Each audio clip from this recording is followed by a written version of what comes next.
சிவாய நமஹ.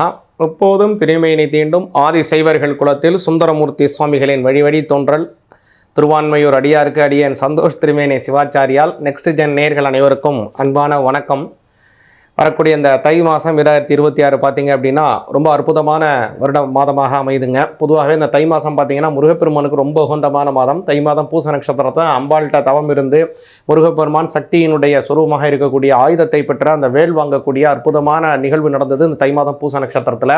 அதே மாதிரி தை மாதத்தில் இந்த வரக்கூடிய தை கிருத்திகை, தை மாதத்தினுடைய அமாவாசை, தை மாதத்தினுடைய செவ்வாய்க்கிழமை, தை மாதத்தில் வரக்கூடியதான இந்த ரத்த சப்தமி, தை மாதத்தில் வரக்கூடிய வெள்ளிக்கிழமை எல்லாமே சிறப்பு வாய்ந்தது. இந்த சிறப்பு வாய்ந்த ரொம்ப அற்புதமான இந்த உத்தராயணத்தினுடைய முதல் மாதமான இந்த மாதம் உங்களுக்கு எப்படி இருக்குங்கிற இந்த பலனை முழுமையாகவும் தெளிவாகவும் பார்ப்போம். கும்ப ராசிக்கு இந்த தை மாதம் 2026 பார்த்தீங்கன்னா நல்ல உற்சாகமான மாதமாக இருக்குதுங்க.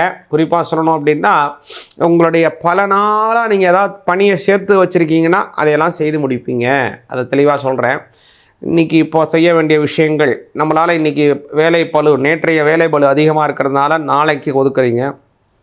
நாளைய தினம் அந்த வேலையில் பாதி சிதைக்கிறீங்க, இன்னும் பாதி விஷயத்தை மறுநாள் ஒதுக்குறீங்க.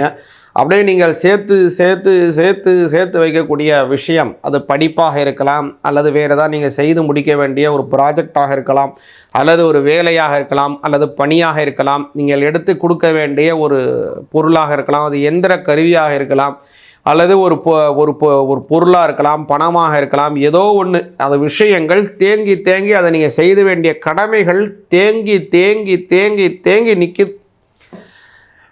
அந்த உங்களுக்கு வந்து சேர வேண்டிய பொருளாக கூட இருக்கலாம். அது தேங்கி தேங்கி நிற்கிறது வந்து மலை மாதிரி சேர்ந்து நிற்கிது. அந்த மலையை வந்து எப்படி கரைக்க முடியும்? நீங்கள் கஷ்டப்பட்டு இருக்கக்கூடிய சமயத்தில் கும்பராசிக்காரங்களுக்கு இந்த மாதம் ஒரு வரப்பிரசாதமான மாதமாக இருக்கிறது. உங்களுடைய ராசியை குரு பார்க்குறார். வக்ரம் பெற்ற குரு 2ஆம் அதிபதி உங்களுடைய 5ஆம் இடத்துல இருந்து 9ஆம் பார்வையாக குரு கும்பத்தை பார்க்கிறார். அதனால் அமக்கலமான பல நல்ல விஷயங்களை செய்வீங்க.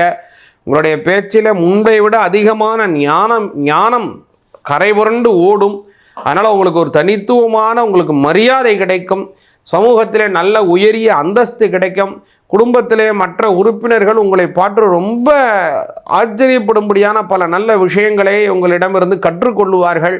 பல நன்மைகள் உண்டு. உங்களுக்கு பல விஷயங்களை எளிமையான முறையில் தீர்த்து வைக்க போகிறீங்க. நீங்களே உங்களுக்கு இருக்கக்கூடிய சில பிரச்சனைகளை எளிமையான முறையில் தீர்த்துக்க போகிறீங்க. அதே மாதிரி இன்னொரு நல்ல விஷயம் என்ன அப்படின்னு கேட்டிங்கன்னா, தெய்வ வழிபாடுகள் சித்தியாகும். 5ஆம் இடத்துல குரு வந்தாலே வைவ வழிபாடுகள் சித்தியாகும். அதில் இன்னொன்று என்ன அப்படின்னா, 7ஆம் அதிபதி 12ஆம் பாவத்திலே கொஞ்சம் மறைவு ஏற்படுகிறது. அதனால் உங்களுடைய நண்பர்கள் ரொம்ப நாளாக உங்களுக்கு பிரிஞ்சு இருக்கக்கூடிய நண்பர்கள், பிரிஞ்சு இருக்கக்கூடிய கணவன் மனைவிகள் ஒன்று சேருவதற்கான வாய்ப்பு உருவாகுது. இது மாதிரி பல நன்மைகள் இருக்குது. 4ஆம் அதிபதியாக இருக்கக்கூடியவர் யார் அப்படின்னு பார்த்தீங்கன்னா, அவர் வந்து சுக்கிர பகவான்.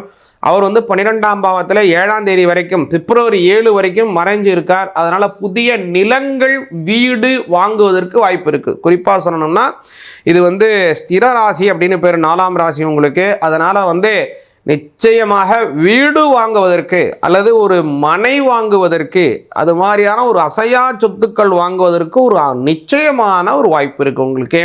இன்னொரு சிறப்பையும் சொல்லிடுறேன். ஜனவரி மாதம் 26ஆம் தேதி திங்கட்கிழமைங்கிறது வாஸ்து நாள். அதனால் அந்த வாஸ்து நாளில் ஏற்கனவே வீடு வாங்கிட்டீங்க அல்லது இடம் வச்சுருக்கீங்க அப்படின்னா அதில் கட்ட ஆரம்பிக்கிறது ரொம்ப நல்ல நாளாக அமையும். அதனால் அன்றைய தினம் பார்த்தீங்கன்னா 10:41 11:17 காலை வேளை இந்த சமயத்தில் வாஸ்து பூஜை போட்டு புதிய கற்களை அந்த இடத்துல வச்சு 9 கல்லை பூஜை பண்ணி அந்த 9 கல்லையும் அந்த இடத்துல அஸ்திவாரமாக போட்டு ஒரு கட்டடம் கட்டுறதுக்கோ அல்லது வீடு கட்டுறதுக்கோ அல்லது மாளிகை கட்டுறதுக்கோ அல்லது புதிய வியாபார ஸ்தாபனம் கட்டுவதற்கோ அல்லது ஏதோ ஒரு காம்ப்ளெக்ஸ் கட்டுவதற்கோ ஏதோ ஒன்று நீங்கள் கட்டணும்னு ஆரம்பித்து அந்த செயலில் நீங்கள் ஆரம்பிச்சிங்கன்னா கும்பராசிக்காரங்களுக்கு நிச்சயமாக அது பரிபூர்ணமாக சித்தியாகும். அதனால் அது வந்து ஒரு நல்ல அமைப்பு இருக்குது. அதை நீங்கள் பயன்படுத்தி கொள்ளுங்கள் கும்பராசிக்காரங்க. கூடுதலாக இந்த மாதத்தில் ஒவ்வொரு சனிக்கிழமையும் நீங்கள் வந்து இறைவனை வழிபாடு பண்ணணும். அதாவது சனி பகவானை கும்பிடணும், ஆஞ்சநேயருக்கு வெத்தலை மாலை போடணும். குறிப்பாக சொல்கிறேன், ஜனவரி மாதம் 17ஆம் தேதி, ஜனவரி மாதம் 24ஆம் தேதி, ஜனவரி மாதம் 31ஆம் தேதி, அதேமாரி பிப்ரவரி மாதம் 7ஆம் தேதி அப்படின்னு அந்த மாதத்தில் 4 சனிக்கிழமை வருது. இந்த 4 சனிக்கிழமையும் இந்த இறைவனை வழிபாடு செய்யுங்க பகவானை, நல்ல பலன் உங்களுக்கு நிச்சயமாக கிடைக்கும். 7.5 சனியிலிருந்து பரிபூர்ண விடுதலையும் உங்களுக்கு கிடைக்கும். சிவாய நமக. முன்னாடியே சொன்ன இந்த தை மாதம் அப்படிங்கிறது தெய்வ வழிபாடுகளுக்கு ரொம்ப ரொம்ப உகந்தமான மாதம். இந்த மாதம் அப்படிங்கிறதே அமோகமான மாதமாக வருதுங்க. இந்த மாதத்தில் வரக்கூடிய தை வெள்ளிக்கிழமையிலேருந்து எல்லாமே சிறப்பு வாய்ந்தது. இதில் முக்கியமானது என்னென்னா தை அமாவாசை ஜனவரி மாதம் 18ஆம் தேதி ஞாயிற்றுக்கிழமையில் வருது. அதனால் முன்னோர்களுக்கு தர்ப்பணம் செய்வதற்கு மிக மிக உகந்தமானது. அதே மாதிரி தைப்பூசம் பிப்ரவரி மாதம் 1ஆம் தேதி வருதுங்க. இந்த தைப்பூசம் அப்படிங்கிறது முருகப்பெருமானுக்கு வருடத்திலே 6 தினங்கள் சிறப்பு வாய்ந்தது. அவர் அவதாரம் செய்தது வைகாசி மாதம் விசாக நட்சத்திரத்திலே. அதே மாதிரி அவர் வந்து சூரனை சம்ஹாரம் செய்தது ஐப்பசி மாதத்திலே வரக்கூடிய வளர்பிறையிலே வரக்கூடியதான சஷ்டியிலே அவர் சம்ஹாரம் செய்கிறார். அதே மாதிரி அவர் கல்யாணம் செய்தது பங்குனி மாதம் உத்திரம் நட்சத்திரத்திலே அவர் கல்யாணம் செய்கிறார். 6 குழந்தையாக இருக்கக்கூடியதான உலக அன்னை வளர்த்து அவரை வந்து ஒரே குழந்தையாக மாற்றி கார்த்திகை மாதம் கார்த்திகை நட்சத்திரத்திலே. அதே மாதிரி கவனிச்சிங்கன்னா பக்தர்களுக்கு அனுகிரகம் செய்வது மாசி மாதம் மகா நட்சத்திரத்திலே. இதில் தைப்பூசம் என்ன சிறப்பு அப்படின்னு கேட்டிங்கன்னா, சூரனை சம்ஹாரம் செய்வதற்காக முருகப்பெருமான் கடுமையாக தவம் செய்து அன்னையை நோக்கி வரம் வேண்டி, அன்னை தனக்கு நிகராக, அன்னை வந்து பராசக்தி பார்த்தீங்கன்னா தன்னுடைய நிகராகவே தன் சொரூபமாகவே முருகப்பெருமானுக்கு அந்த ஆயுதத்தை வழங்குகிறார். அதனால தான் அந்த சக்தி அப்படின்னு பேர். அதுக்கு அந்த ஆயுதத்துக்கு பேர் சக்தியாயுதம் அப்படின்னு பேர். வேல்னு நம்ம சொல்கிறோம் இல்லையா, அதுக்கு பேர் சக்தியாயுதம் அப்படின்னே பேர். அப்பேற்பட்ட அந்த வேலை வாங்கியது தான் இந்த தை மாதம் பூச நட்சத்திரம். முருகப்பெருமானுக்கு உகந்தமானது. இந்த தைப்பூசத்திலே முருகனை நம்ம கும்பிட்டோம்னா குடும்பத்திலே நல்ல சுபிச்சம் ஏற்படும். நல்ல ஞானம், அறிவு, பணங்காசு வரவுகள் அதிகமாக இருக்கும். சிவாய நமக.